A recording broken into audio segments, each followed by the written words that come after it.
अस्सलाम वालेकुम बेटे, क्या हाल चाल है। उम्मीद है आप सब लोग ठीक होंगे।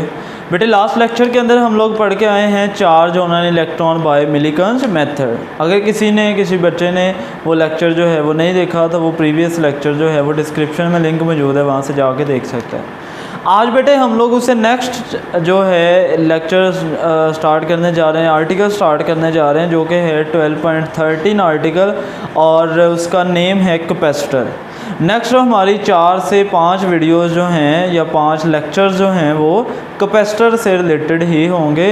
तो ये आज का जो लेक्चर है वो कैपेसिटर का बेसिक लेक्चर होगा। हम लोग इसके अंदर स्टडी करेंगे कि कैपेसिटर जो है वो उसकी हिस्ट्री डिस्कस करेंगे, व्हाट इज़ कैपेसिटर और कैपेसिटर की वर्किंग क्या है और कैपेसिटर जो है वो किस तरह वर्क करता है और कैपेसिटर की जो कैपेसिटेंस है या कैपेबिलिटी है जो उसकी इलेक्ट्रिकल एनर्जी स्टोर करने की, वो हम लोग यहाँ पे देखेंगे, उसका यूनिट डिस्कस करेंगे। तो कैपेसिटर आप लोग बेटे 10th क्लास के अंदर भी पढ़ के आए हैं। उसी फिनोमिना को, उसी चीज़ को हम लोगों ने सेकंड ईयर के अंदर जो है वो मज़ीद डिस्कस करना है। वहाँ पे आप लोगों ने सिंपल कैपेसिटर पढ़ा और डिफरेंट टाइप्स ऑफ कैपेसिटर पढ़ी थी। तो अब हम लोग बाकायदा लेक्चर का स्टार्ट करते हैं। अगर किसी स्टूडेंट ने चैनल सब्सक्राइब नहीं किया तो पहले वो चैनल सब्सक्राइब कर ले। इंशाल्लाह तमाम लेक्चर्स आप लोगों के जो हैं वो बहुत अच्छे होंगे।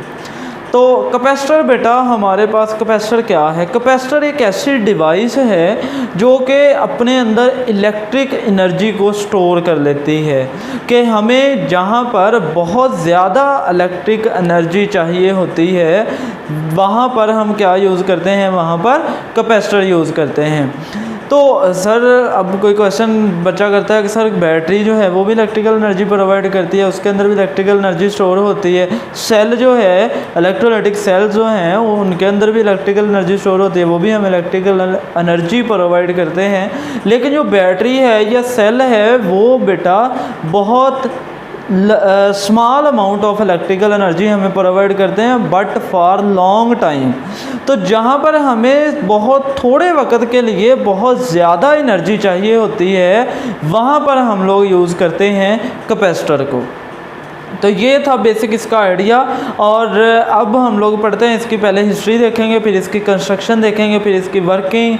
तो नेक्स्ट इसकी जो कैरेक्टरिस्टिक्स हैं वो भी हम लोग पढ़ेंगे। तो बेटे फर्स्ट ऑफ ऑल कैपेसिटर जो है इसको हम लोग कंडेंसर भी कहते हैं। कैपेसिटर का जो दूसरा नाम है वो क्या है? कंडेंसर।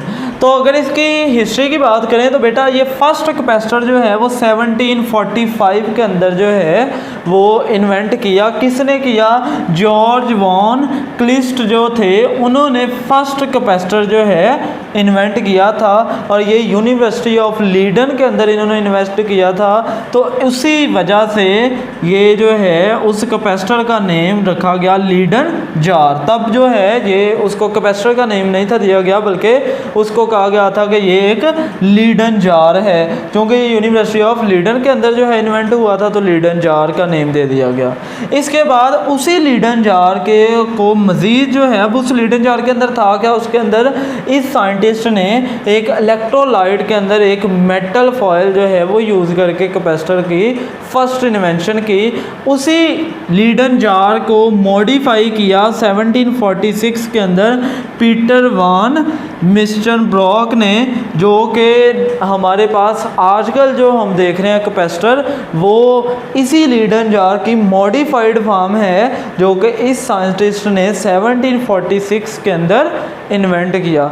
तो कैपेसिटर की जो इन्वेंशन है वो इन दोनों साइंटिस्ट के सर है, जिन दोनों साइंटिस्ट ने जो है वो कैपेसिटर की इन्वेंशन की।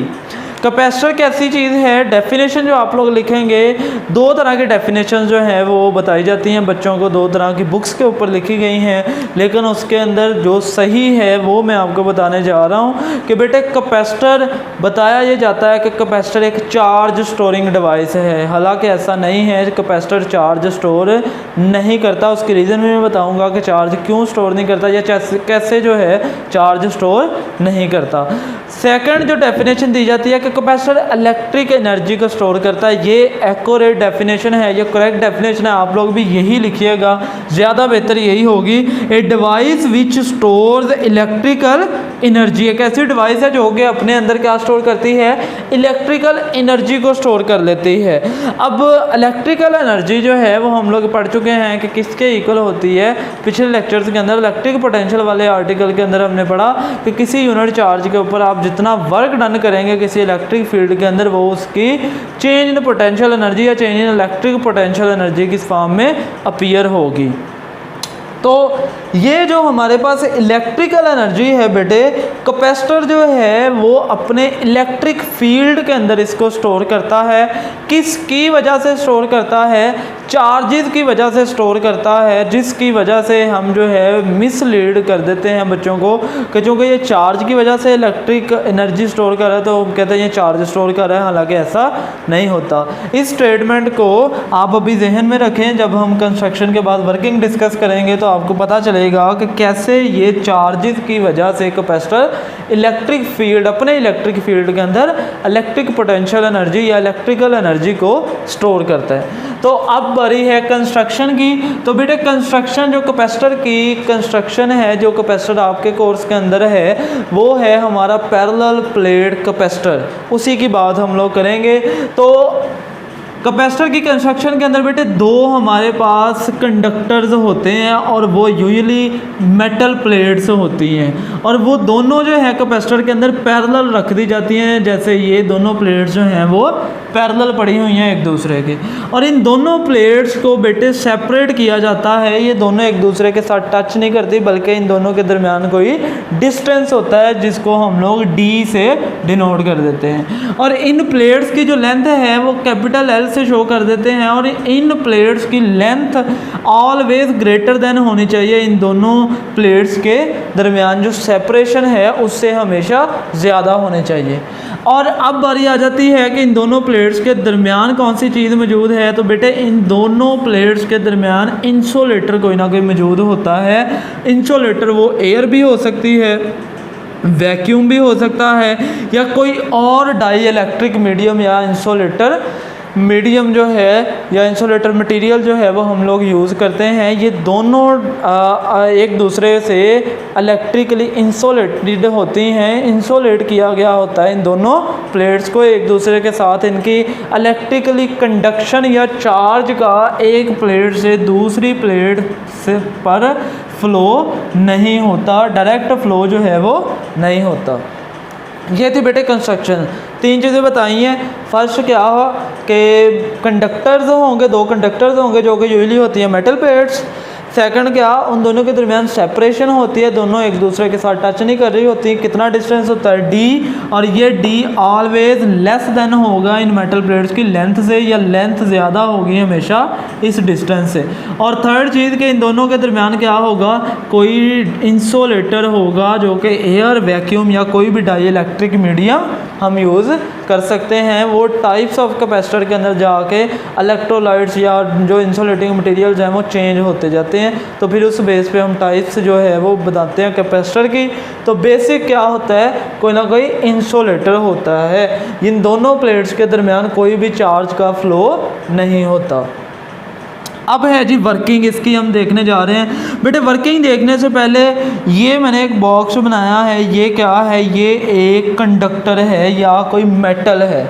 तो बेटे मेटल के अंदर हमें पता है कि मेटल के अंदर जो है वो पॉजिटिव चार्जेस भी होते हैं और फ्री इलेक्ट्रॉन्स भी होते हैं। तो इस डायग्राम के अंदर या वहाँ पर जब हम कैपेसिटर की वर्किंग देखेंगे तो जो आपको ग्रीन डॉट शो करेगा वो आपका इलेक्ट्रॉन होगा, और जो रेड डॉट होगा वो आपके पॉजिटिव चार्जेस होंगे। तो बेटे इस पूरे मेटल के अंदर या इस पूरे कंडक्टर के अंदर देखें तो हमारे पास जितने नंबर ऑफ इलेक्ट्रॉन्स होंगे, जितने फ्री इलेक्ट्रॉन्स होंगे, उतना ही पॉजिटिव चार्ज मौजूद होगा। जो कंडक्टर है, अगर आप ये कोई कॉपर वायर है तो इसको आप खाली हाथ से पकड़ लें, कोई पोटेंशियल अप्लाई नहीं किया हुआ इसके एंड्स के अक्रॉस है, तो इससे हमें कोई करंट नहीं फील होगा। इसके अंदर चार्जेस मौजूद हैं, लेकिन जितना पॉजिटिव चार्ज है उतना ही नेगेटिव चार्ज है। तो ये इलेक्ट्रिकली क्या है, न्यूट्रल है। तो इसी मेटल प्लेट्स को ऐसी ही दो मेटल प्लेट्स जो हैं, जो कि पैरेलल मेटल प्लेट्स होती हैं, वो हम लोग यूज़ करते हैं किसमें, कैपेसिटर के अंदर।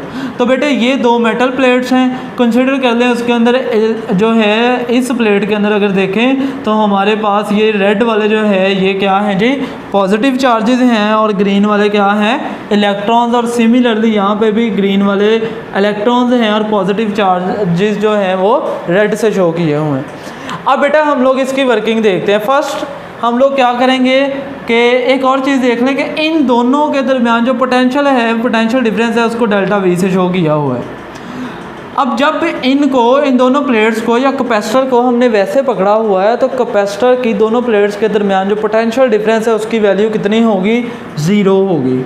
या अगर इन दोनों प्लेट्स को बैटरी के साथ अटैच किया है, स्विच हमारा कैसा है, ओपन है, यानी कि अभी सर्किट कंप्लीट नहीं है, तो potential difference between these plates, capacitor की प्लेट्स के दरमियान पोटेंशियल डिफरेंस कितना होगा, 0 होगा। अब हम लोग क्या करने जा रहे हैं, हम लोग इसको, इस स्विच को क्या कर देते हैं जी, क्लोज कर देते हैं।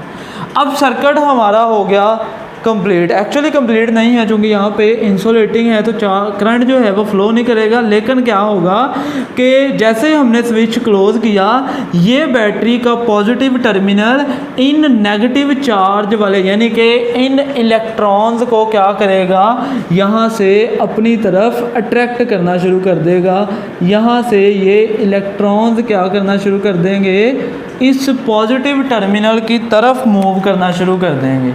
हमारा ये इलेक्ट्रॉन आ गया, ये इलेक्ट्रॉन आ गया, ये इलेक्ट्रॉन आ गया, ये इलेक्ट्रॉन आ गया। अब बेटा देखें कि इनिशियली ये मेटल प्लेट जो है ये कैसी थी, ये इलेक्ट्रिकली न्यूट्रल थी। तो जैसे ही हमने स्विच जो है वो क्लोज़ किया है, तो हमारे जो इलेक्ट्रॉन्स हैं इस प्लेट के, जो कि पॉजिटिव टर्मिनल के साथ अटैच है, प्लेट बैटरी के पॉजिटिव टर्मिनल के साथ अटैच है, उसने क्या किया, इन तमाम इलेक्ट्रॉन्स को क्या करना शुरू कर दिया, अपनी तरफ अट्रैक्ट करना शुरू कर दिया।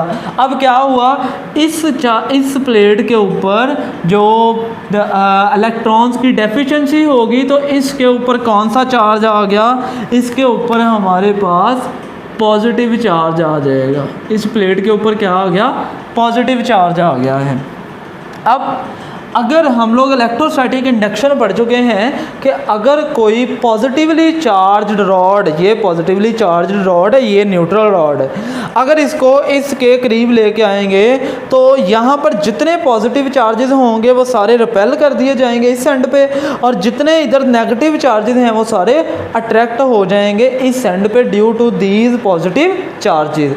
तो सिमिलरली यहाँ पर भी वही इलेक्ट्रोस्टैटिक इंडक्शन ही होगी। ये तमाम पॉजिटिव चार्जेस, लेट्स सपोज इसके ऊपर जो चार्ज है उसकी मैग्नीट्यूड Q है, जो पॉजिटिव चार्ज इसके ऊपर है वो Q है जी। तो ये तमाम पॉजिटिव चार्जेस इस प्लेट के, चूँकि ये बहुत करीब पड़ी होती हैं, तो इन प्लेट्स के अंदर, इस प्लेट के अंदर जितने भी जो हमारे पॉजिटिव चार्जेस होंगे, वो ये पॉजिटिव चार्ज उनको क्या करेंगे, रिपेल करेंगे, और नेगेटिव चार्जेस यानी कि ये जो ग्रीन इलेक्ट्रॉन्स हैं इनको क्या करेंगे, अट्रैक्ट करेंगे। तो क्या होगा, हमारे जितने भी यहाँ पर पॉजिटिव चार्जेस हैं वो यहाँ से निकल के तो किस तरफ मूव करना शुरू कर देंगे, वो वायर से होते हुए इस नेगेटिव, बैटरी के इस नेगेटिव क्या करेगा, इन तमाम पॉजिटिव चार्जेस को अपनी तरफ अट्रैक्ट करेगा।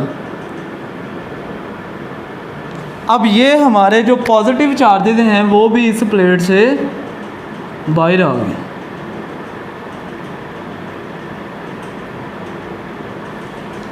इस प्लेट के अंदर क्या रह गया, सिर्फ और सिर्फ नेगेटिव चार्ज रह गया है। और ये तमाम, ये जितने भी चार, फॉर एग्जांपल अगर पॉजिटिव चार्जेस इसमें से निकले हैं तो ये रीडिस्ट्रीब्यूट होंगे, ये अपने जो है इस तरफ आएंगे, अट्रैक्ट होंगे और इस प्लेट के ऊपर आ जाएंगे तमाम के तमाम पॉजिटिव चार्जेस। तो हमारी ये जो प्लेट है इसके ऊपर सिर्फ और सिर्फ कौन सा चार्ज आ जाएगा, पॉजिटिव चार्ज आ जाएगा। मैं यहाँ से रेज कर रहा हूँ क्योंकि ये सारा पॉजिटिव चार्ज शिफ्ट हो गया है कहाँ पे, इस प्लेट के ऊपर। और ये जो नेगेटिव चार्जेस हैं ये कहाँ पे चले जाएंगे, ये इस प्लेट के ऊपर चले जाएंगे। एक्चुअली जब हमारे नेगेटिव चार्जेस इस प्लेट से निकले थे तो तब इलेक्ट्रोस्टैटिक इंडक्शन का प्रोसेस जो है वो क्या हो गया था, वो स्टार्ट हो गया था।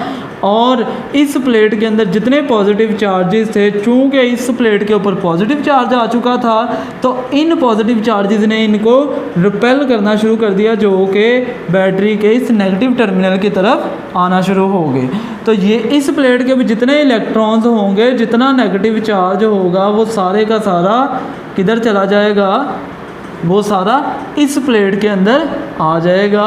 हमारी एक प्लेट जो है वो पॉजिटिवली चार्ज हो जाएगी और दूसरी प्लेट जो है वो कैसे चार्ज हो जाएगी, वो नेगेटिवली चार्ज हो गई है। तो हमारा कैपेसिटर जो है वो क्या हो गया है जी, चार्ज हो गया है। और इन दोनों प्लेट्स के दरमियान जो इलेक्ट्रिक फील्ड की डायरेक्शन होगी वो कुछ ऐसे होगी, पॉजिटिव प्लेट से नेगेटिव प्लेट की तरफ। और इसी इलेक्ट्रिक फील्ड के अंदर जो है हमारी इलेक्ट्रिक एनर्जी जो है वो क्या है, वो स्टोर की हुई है। कैपेसिटर ने इसी इलेक्ट्रिक फील्ड के अंदर एनर्जी, अपनी जो इलेक्ट्रिकल एनर्जी है वो क्या की है जी, स्टोर की हुई है। इसके ऊपर क्यू चार्ज है और वो कौन सा है जी, नेगेटिव चार्ज है। अब बेटे आई होप कि आप लोगों को वर्किंग जो है वो क्लियर समझ आ गई होगी। रिपीट कर रहा हूँ कि इसके अंदर भी पॉजिटिव चार्जेस मौजूद थे, जितने पॉजिटिव थे उतने ही नेगेटिव, इसके अंदर भी जितने पॉजिटिव उतने ही नेगेटिव। जैसे ही हमने स्विच को क्लोज़ किया तो फर्स्ट याद रखना है, बैटरी के पॉजिटिव टर्मिनल ने जो प्लेट इस बैटरी के पॉजिटिव टर्मिनल के साथ अटैच थी उसमें से इलेक्ट्रॉन्स को क्या करेगा, अट्रैक्ट करेगा। चूँकि इलेक्ट्रॉन्स फ्री होते हैं और पॉजिटिव चार्जेस जो हैं वो अपनी जगह पे फिक्स होते हैं। और इसके अलावा जो पॉजिटिव चार्जेस होते हैं वो चूँकि न्यूक्लियस के अंदर मौजूद होते हैं और उसका वेट बहुत ज़्यादा होता है एज़ कम्पेयर टू इलेक्ट्रॉन्स। तो पॉजिटिव चार्जेस को इनिशियली मूव करवाना थोड़ा टफ होता है। इस वजह से इलेक्ट्रॉन्स जो हैं वो चूँकि फ्री इलेक्ट्रॉन्स होते हैं, मैस भी उनका कम होता है, तो वो जल्दी अट्रैक्ट हो जाते हैं किस तरफ, बैटरी के पॉजिटिव टर्मिनल की तरफ। जब इसमें से इलेक्ट्रॉन निकलना शुरू हो गए, इसके ऊपर पॉजिटिव चार्ज आना शुरू हो गया। जब पहला इलेक्ट्रॉन निकला +1 कूलम चार्ज लेट्स सपोज, जब दूसरा इलेक्ट्रॉन निकल गया +2 कूलम चार्ज जो है उसके ऊपर आ गया, या +1 ई आ गया, +2 ई आ गया, +3 ई आ गया। चूँकि इलेक्ट्रॉन के ऊपर जो चार्ज है उसको ई से शो करते हैं। तो ऐसे ही चार्ज की, पॉजिटिव चार्ज की वैल्यू इसके ऊपर क्या होने शुरू होगी, इंक्रीज़ होना शुरू होगी। जैसे जैसे चार्ज जो है वो इसके ऊपर इंक्रीज़ होगा, इन पॉजिटिव चार्जेस की वजह से इस प्लेट के अंदर मौजूद नेगेटिव चार्जेस के ऊपर फोर्स ऑफ अट्रैक्शन ज़्यादा होगी और पॉजिटिव चार्जेस के ऊपर फोर्स ऑफ रिपल्शन क्या हो जाएगी, इंक्रीज़ होती जाएगी। तो हमारे तमाम पॉजिटिव चार्जेस इस तरह मूव करना शुरू कर देंगे। बैटरी का नेगेटिव टर्मिनल भी उन्हें अट्रैक्ट करेगा, ये पॉजिटिव चार्जेस भी उनको फोर्स लगाएंगे और इलेक्ट्रोस्टैटिक इंडक्शन की वजह से हमारी दोनों प्लेट्स जो हैं वो क्या हो जाएंगी, ऑपोजिटली चार्ज हो जाएंगी। एक के ऊपर पॉजिटिव चार्ज और दूसरे के ऊपर नेगेटिव चार्ज आ जाएगा। तो ये तो थी कैपेसिटर की वर्किंग।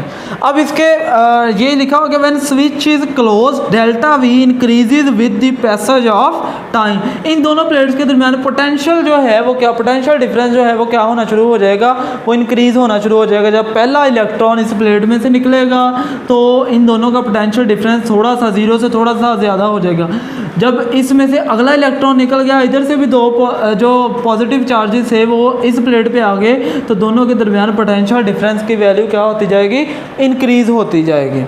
अब ये चार्जेस जो हैं इलेक्ट्रॉन्स इस प्लेट से इस नेगेटिव चार्ज वाली प्लेट तक और पॉजिटिव चार्जेस इस प्लेट से इस प्लेट तक कब तक मूव करेंगे, जब तक ये पोटेंशियल डिफरेंस इस v के इक्वल नहीं हो जाता।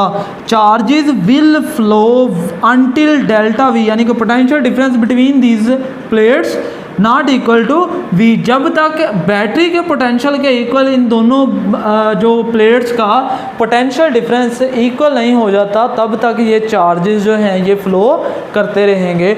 और जैसे ही ये पोटेंशियल डिफरेंस इस v के इक्वल हो जाएगा, हम कहेंगे कैपेसिटर जो है वो फुली चार्ज हो चुका है। अब बेटा देखें कि इस बैटरी ने जितना वर्क डन किया यूनिट पॉजिटिव चार्ज के ऊपर इस प्लेट से इस प्लेट तक मूव करवाने के लिए, उसके अंदर क्या स्टोर हो गई, इलेक्ट्रिकल पोटेंशियल एनर्जी। हमने यही डेफिनेशन पढ़ी थी कि जितना वर्क डन आप किसी पॉजिटिव चार्ज के ऊपर करेंगे वो इसके अंदर क्या होगी, change in electric potential energy होगी। तो यही इलेक्ट्रिक पोटेंशियल एनर्जी जो है ड्यू टू चार्जेस जो है in the form of electric field capacitor क्या कर लेता है, स्टोर कर लेता है, जो कि स्टेटमेंट ये लिखी थी। अब इसके अंदर जो इस पूरी वर्किंग के बाद आप लोगों के सामने जो चीज़ें आई हैं वो बेसिक पॉइंट्स आप लोगों ने याद रखने हैं। फर्स्ट पॉइंट, इस बैटरी के अंदर जितना भी चार्ज था वो कहीं पे भी मूव नहीं किया, वो कहीं पे भी मूव नहीं किया। सिंपल ये हुआ, इसके तमाम पॉजिटिव चार्जेस इस प्लेट पे आ गए, इसके तमाम नेगेटिव चार्जेस इस प्लेट पे चले गए, अलग अलग हो गए। पॉजिटिव चार्ज एक प्लेट पे, नेगेटिव चार्ज एक प्लेट पे।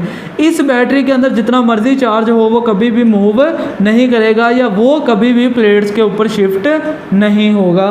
फर्स्ट पॉइंट आप लोगों ने ये याद रखना है। सेकंड बेटे, बैटरी जो है वो क्या करती है, वो सिर्फ और सिर्फ रीअरेंज करती है पॉजिटिव और नेगेटिव चार्जेस को। पहले पॉजिटिव नेगेटिव दोनों अलग अलग प्लेट के अंदर, हर प्लेट के अंदर मौजूद होते हैं, लेकिन बैटरी क्या करती है, एक प्लेट के ऊपर सिर्फ नेगेटिव चार्जेस को डिपॉजिट करवा देती है और दूसरी प्लेट के ऊपर सिर्फ और सिर्फ पॉजिटिव चार्जेस आ जाते हैं। तो ये पॉइंट्स जो है आपने याद रखने। एक और पॉइंट कि टोटल चार्ज, जो टोटल नंबर ऑफ चार्जेस हैं इस प्लेट के ऊपर, जो टोटल नंबर ऑफ चार्जेस हैं इस प्लेट के ऊपर, वो हमेशा सेम रहेंगे। वो हमेशा कैसे रहेंगे, सेम रहेंगे। नंबर ऑफ चार्जेस की मैं बात कर रहा हूँ। इनिशियली आप रिवाइंड करके देख लें कि यहाँ पे हमने 4 पॉजिटिव चार्जेस बनाए थे और 4 ही इलेक्ट्रॉन्स थे, यानी कि टोटल नंबर ऑफ चार्जेस कितने थे, 8। इधर भी टोटल नंबर ऑफ चार्जेस कितने थे, 8 थे। तो अब भी कितने हैं, 1 2 3 4 5 6 7 8, 1 2 3 4 5 6 7 8। दोनों के ऊपर इनिशियली जब कैपेसिटर चार्ज नहीं था तब भी मेटल प्लेट्स के ऊपर नंबर ऑफ चार्जेस सेम थे। जब कैपेसिटर फुली चार्ज हो जाएगा तब भी सेम होंगे नंबर ऑफ चार्जेस। ये चीज़ आप लोगों ने याद रखनी है। ये जो थी वर्किंग थी कैपेसिटर की। अब हम लोग इसकी कैपेसिटेंस को देखेंगे। कैपेसिटेंस किस चीज़ पे डिपेंड करती है, किन चीज़ों पे डिपेंड नहीं करती, और कैपेसिटेंस जो है वो होती क्या है जी। तो हमने वर्किंग देख ली, तो अब कंसिडर करें कि इन दोनों प्लेट्स के ऊपर चूँकि चार्ज की वैल्यू जो है वो सेम है, तो हम कहते हैं कि Q चार्ज जो है वो डिपॉजिट हुआ है। अब ये जो चार्ज Q जो है वो जितना प्लेट्स के ऊपर आया है वो किस पे डिपेंड कर रहा है, वो डिपेंड कर रहा है इस बैटरी के पोटेंशियल पे। अगर आप इसको बहुत बड़ी बैटरी यानी हाई वोल्टेज बैटरी लगा देंगे तो चार्ज की वैल्यू इंक्रीज़ हो जाएगी। ये बैटरी जो है ये ऐसे काम कर रही है जैसे एक पंप वर्क करता है। अगर छोटा पंप होगा तो वो थोड़े टाइम के अंदर जो है जो चार्जेस की वैल्यू होगी या चार्जेस जो मूव करवाएगा एक प्लेट से दूसरी प्लेट की तरफ, वो कम चार्जेस को मूव करवाएगा। अगर बैटरी जो है वो ज़्यादा पोटेंशियल की होगी तो वो कम टाइम के अंदर ज़्यादा चार्जेस को एक प्लेट से दूसरी प्लेट पे डिपॉजिट करवाएगी। तो चार्ज डायरेक्टली प्रोपोर्शनल होगा पोटेंशियल V के, और Q इज इक्वल टू होगा हमारे पास CV। अब C क्या है, C एक तो प्रोपोर्शनैलिटी कांस्टेंट है और इसी C को हम कहते हैं कैपेसिटेंस। तो बेटे ये आपने वर्ड कैपेसिटेंस जो है ये पहले 10th में ही पढ़ के हैं। 10th में एक और वर्ड भी पढ़ा आप लोगों ने, रेजिस्टेंस। वहाँ पे भी लास्ट पे टेंस था, यहाँ पे भी टेंस है। Resistance, capacitance, inductance. Resistor, capacitor, inductor, ये 3 इंडक्टर आप लोग नेक्स्ट चैप्टर्स के अंदर पढ़ देंगे। रेजिस्टर्स आप लोग पढ़ चुके हैं 10th क्लास के अंदर ही, और नेक्स्ट भी चैप्टर के अंदर आप लोग पढ़ेंगे। कैपेसिटर आपने पढ़ लिया। ये जो 3 मैंने टर्म्स बोले, रेजिस्टर, कैपेसिटर, इंडक्टर, ये तीनों बेसिक सर्किट्स, बेसिक एलिमेंट्स हैं किसी भी इलेक्ट्रॉनिक सर्किट के। तो ये याद रखना है और इन्हीं के लिए टर्म्स यूज़ होती हैं। रेजिस्टर के लिए रेजिस्टेंस, कैपेसिटर के लिए कैपेसिटेंस, इंडक्टर के लिए इंडक्टेंस। तो अभी हम डिस्कस करते हैं कैपेसिटेंस किसे कहते हैं। तो कैपेसिटेंस बेटे किसी भी कैपेसिटर की चार्ज स्टोर करने की सलाहियत को हम क्या कहते हैं, कैपेसिटेंस कहते हैं। कि कोई चार्ज अपने अंदर कितना कोई कैपेसिटर जो है वो अपने अंदर कितना चार्ज स्टोर कर सकता है, उस कैपेबिलिटी को, उस एबिलिटी को हम कहते हैं कैपेसिटेंस। यही डेफिनेशन लिखी है, the ability of a capacitor to store charges is called capacitance. और कैपेसिटेंस के लिए फार्मूला हमारे पास इसी इक्वेशन से आ जाएगा, Q over V, charge over potential. Potential जो है अब डिपेंड किन चीज़ों पे करती है कैपेसिटेंस, वो देखते हैं। तो बेटे अगर आप कोई बच्चा फार्मूला देखे वो कहेगा जी ये Q पे डिपेंड करती है, ये V पे डिपेंड करती है, तो ना ये Q पे डिपेंड करती है ना ये V पे डिपेंड करती है। सिमिलरली जैसे हम लोग ओहम लॉ पढ़ के आए हैं, हमने कहा कि किसी कंडक्टर के अंदर वोल्टेज डायरेक्टली प्रोपोर्शन होंगे करंट के, या करंट जो है डायरेक्टली प्रोपोर्शन होगा किसके, वोल्टेज के। तो ये हमने रिलेशन पढ़ा और हमने कहा कि जो हमारे पास V है वो इक्वल होगी IR के। R क्या है, ये रेजिस्टेंस है, क्या है, प्रोपोर्शनैलिटी कांस्टेंट है। एक वायर ली, उसकी रेजिस्टेंस कांस्टेंट होगी, किस पे डिपेंड करती है, सिर्फ इसकी डायमेंशंस पे डिपेंड करती है। क्या मतलब, इसकी स्पेसिफिक रेजिस्टेंस पे डिपेंड करती है, इसकी लेंथ पे डिपेंड करती है, इसके क्रॉस सेक्शनल एरिया पे डिपेंड करती है। ना तो वो V पे डिपेंड करती है ना वो करंट पे डिपेंड करती है। सिमिलरली कैपेसिटेंस भी ना Q पे डिपेंड करती है ना ही V पे डिपेंड करती है। इसका एक और जो है आंसर ये समझ लें कि हमारे पास कोई भी कंडक्टर है, फॉर एग्जांपल यही कंडक्टर है, जब इसके ऊपर फर्स्ट पॉजिटिव चार्ज था यानी कि +1 इलेक्ट्रॉन चार्ज था या +1 ई चार्ज था इस प्लेट के ऊपर, इस प्लेट के ऊपर नेगेटिव ई चार्ज था, तो पोटेंशियल डिफरेंस की वैल्यू क्या थी, दोनों के दरमियान कम थी। जब दूसरा पॉजिटिव चार्ज यहाँ से यहाँ तक लेके आएंगे, पहले भी एक चार्ज मौजूद है, फॉर एग्जांपल ये है हमारे पास कैपेसिटर की प्लेट, यहाँ पर एक प्लस चार्ज है। अब जो दूसरा प्लस चार्ज लेके आएगी बैटरी इसके पास, तो ये इसको क्या करेगा, रिपेल करेगा। तो बैटरी को ज़्यादा वर्क डन करना पड़ेगा इसके ऊपर, तो चार्ज ज़्यादा होगा। चार्ज जब ज़्यादा हो रहा है तो पीछे से पोटेंशियल V भी क्या हो रहा है, बढ़ रहा है। यानी कि अगर आप चार्ज बढ़ाना चाहते हो, जब चार्ज कैपेसिटर की प्लेट्स के ऊपर बढ़ता है तो साथ ही बैटरी की वजह से जो वर्क डन है, जो पोटेंशियल है, वो भी इंक्रीज़ हो जाता है। तो इसलिए जितना चार्ज बढ़ेगा उतना पोटेंशियल बढ़ेगी। तो कैपेसिटेंस जो है वो कांस्टेंट रहेगी, वो चार्ज और पोटेंशियल पे डिपेंड नहीं करती, बल्कि किन चीज़ों पे डिपेंड करती है। इसके लिए हम लोगों ने पैरेलल प्लेट कैपेसिटर की कैपेसिटेंस के लिए फार्मूला भी पढ़ना है नेक्स्ट वीडियोस के अंदर, नेक्स्ट आर्टिकल जो है, तो उसके अंदर हम फार्मूले से भी बताएंगे किन चीज़ों पे डिपेंड करती है, वो यही आएगी। फर्स्ट हमारे पास आएगी ज्योमेट्री ऑफ कैपेसिटर, के कैपेसिटर जो है उसका एरिया कितना है। मीडियम बिटवीन दी प्लेट्स, इन दोनों प्लेट्स के दरमियान जो मीडियम है, क्या वो एयर है या कोई और डाई इलेक्ट्रिक मीडियम है, उस पर डिपेंड करती है। Third, separation between plates, D distance, जो इन दोनों प्लेट्स के दरमियान डिस्टेंस डी है, सेपरेशन है, उन पे डिपेंड करती है। इन तीनों चीज़ों पे कैपेसिटेंस किसी भी कैपेसिटर की डिपेंड करती है, ना तो वो चार्ज पे डिपेंड करती है ना ही पोटेंशियल पे डिपेंड करती है, ये याद रखना है। अब इसके यूनिट की बात कर लेते हैं कि कैपेसिटेंस का यूनिट क्या है। चार्ज का यूनिट क्या है जी हमारे पास, कूलम, और पोटेंशियल का यूनिट क्या है, वोल्ट। जो हमारी कैपेसिटेंस है उसका यूनिट होता है फैरड, उसका यूनिट क्या होता है जी, फैरड होता है इसका यूनिट, जो कि एक साइंटिस्ट माइकल फैराडे के नाम पे रखा गया है, फैरड।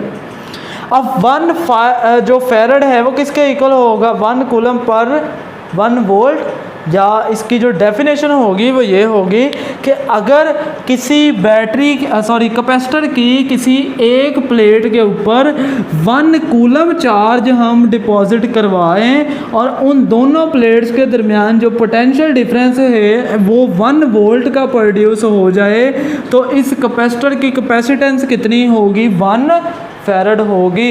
यानी किसी भी कैपेसिटर की एक प्लेट के ऊपर आप 1 कूलम चार्ज डिपॉजिट करवाएं, अगर उन दोनों प्लेट्स के दरमियान, उन कैपेसिटर की दोनों पैरेलल प्लेट्स के दरमियान पोटेंशियल डिफरेंस 1 वोल्ट के इक्वल हो जाए तो हम कहेंगे इस कैपेसिटर की कैपेसिटेंस कितनी है, 1 फैरड है। फैरड बहुत बड़ा यूनिट है कैपेसिटर का, सॉरी कैपेसिटेंस का। इसके लिए हम छोटे यूनिट्स यूज़ करते हैं जो माइक्रो फैरड है, पिको फैरड है। माइक्रो आपको पता है प्रीफिक्स है, पिको भी प्रीफिक्स है, इसकी वैल्यूज़ भी आप लोगों को पता है। तो ये था बेटा आज का बेसिक आर्टिकल। हमने कैपेसिटर की बेसिक जो चीज़ें थी, बेसिक उसका फंक्शन जो था वो हमने डिस्कस किया।